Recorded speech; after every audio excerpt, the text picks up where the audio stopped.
I think for most writers, a lot of writers write from what they know because, when you're familiar with something or you've been somewhere or you've had an experience, it obviously begins to flow from the heart.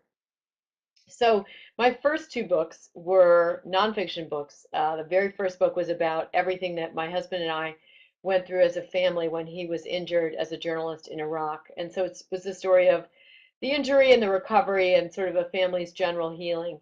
And since that book came out, and the second book afterward, I think I'm more attuned to stories of survival, of resilience, of having to overcome things. So the novel, Those We Love Most, which I had always wanted to write a novel, came about because of a phone call that I received. So it was actually based on a real life story. There was a little boy, a town over from me. I live outside of New York City.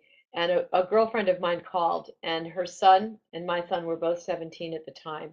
Her son's friend had been driving a car, clear blue day, no alcohol, and a little boy had been out in the street. I'm not sure exactly what the situation was with the boy, but he had been hit by a car. And the parents wanted to talk to me. They wanted to learn more about a brain injury, and they just wanted to understand what they were about to go through with their little son who was injured. And I am kind of that person for whomever wants information about, a head trauma or head injury. I'm always happy to talk to friends of friends. Parents never called. The little boy actually recovered and is doing, apparently is, back to normal. But it got me thinking as I hung up from that phone call, think about all the people in that family who've just been affected by this tragedy. And created the story, created the characters. That was just the leaping off point for me. But ultimately, the goal was really to show that people can survive and get through incredible things. A lot of times when the book first came out, and actually exactly this time of year last year, because the book came out in September. Ironically, it came out on September 11th, which is my wedding anniversary.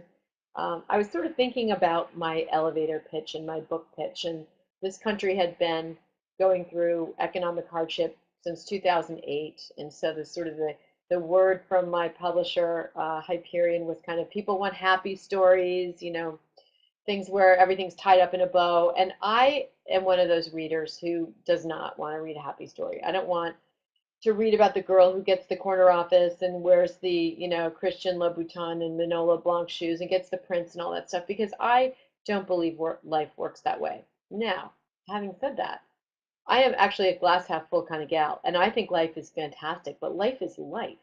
And life has good times and bad times. And I think it's when you get handed the bad times and you go through the bad times that you get to feel how wonderful the great times are.